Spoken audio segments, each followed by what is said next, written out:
Listen, this is a serious question. If this community is going to put in a serious fight for a hospital, it's going to require an extraordinary amount of analysis and work. We have to take over Dave's office. It's the way the city Go works. up there and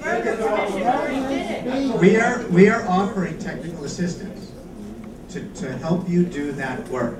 What we're doing with building an urgent care center is unrelated. That's because we thought we could meet one of the community's needs. To Mr. Salazzo's point, if you don't think that you need that, and I'm not saying that it replaces the hospital, and you want to go to the state and tell them you don't need it, we'll politely withdraw. We're prepared to do that. There's no hard feelings. What we're not able to do today is give you the hospital back. So that's Eileen.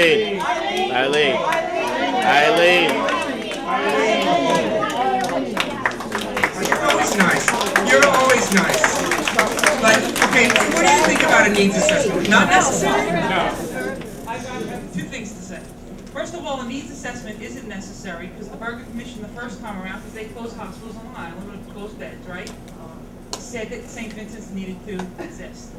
This board, who fought or had something to do with building the new hospital, Berger was brought in the second time and said the hospital needed to exist. Correct? Who's Berger? Yes. I know, but this lady's shaking her head yes because the Berger Commission the second time said the hospital needed to exist. Okay, so everybody's got that right. Can you tell us what the Berger Commission was? Sure. Mr. Berger was hired, he's an accountant by Albany, to go around, tell me if I'm wrong guys, because you're right, to go around the state and figure out what hospitals needed to be closed. Okay, and downsize. We downsized after the Berger Commission. They told us exactly how we had to downsize. Okay, so he had a lot of power. And he came to St. Vincent's twice and told St. Vincent's and told the state St. Vincent's needed to exist. Okay, so that's very important for everybody here to know that. When was this? All right. Now the second thing is, you guys run a multi-billion-dollar successful business on Long Island, correct? It was in Cranes today. Okay, I have a lot of respect. No, listen, I have a lot of respect for these guys because they have figured out how to run healthcare.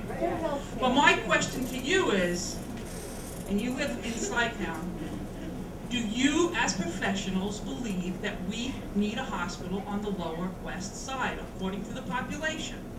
And you must know the answer because you have multi-hospitals on Long Island, and you serve an area that's smaller than the West Side of New York City.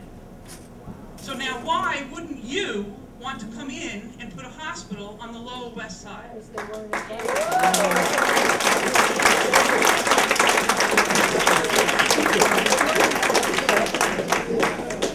Unfortunately, I think the answer is just a little complicated. Because when you look at Try us. no, let me explain. Yeah. I trust me. I understand. I know you can understand this. When you look at Manhattan, when you look at all the big hospitals in Manhattan, you have lots of inpatient beds. And so when Berger and others look at that, they say, well, there's plenty of hospitals in Manhattan. However, when you look at Manhattan, that's where I'm getting to. When you look at Manhattan, you say, where are those hospitals? They're all located in one place.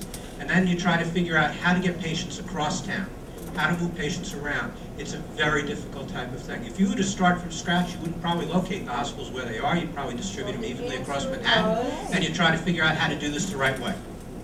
And so I think that the whole system is screwed up, to be perfectly honest with you. It really is. Healthcare today, as you know, it is screwed up. Okay? We are lucky because we are a successful system. But we've had our bumps and bruises all along the way, too. We have hospitals that are losing $20 million a year, too, as you know. We have hospitals that make a little money. Overall, we just barely make it.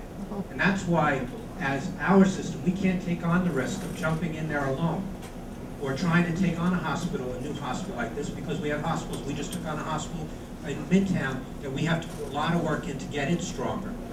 And that's why I said when we jump into a community, when we say what kind of services we're going to offer, we're going to be there for the services that we offer in the long term, no matter what it takes.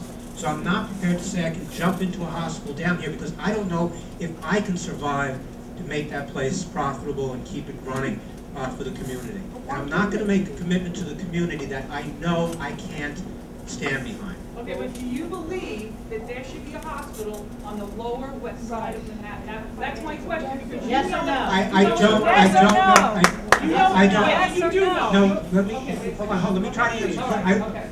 I'm trying to answer you. Okay.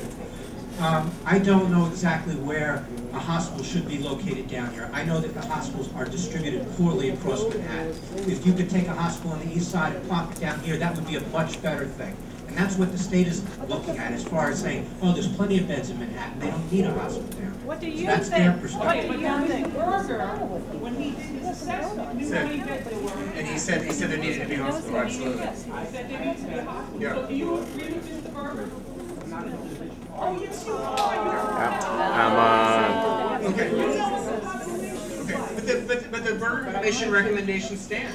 They are. Like I said in the beginning, I thought that was absolute shame that St. Vincent's closed, because I thought St. Vincent's was a needed hospital down here.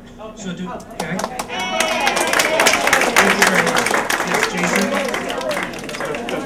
Yeah, the question is, this is to the doctor. What is the worst problem or complication that you would be able to see? I mean, we talk about urgent care, but I mean, that's kind of vague. I mean, is it just a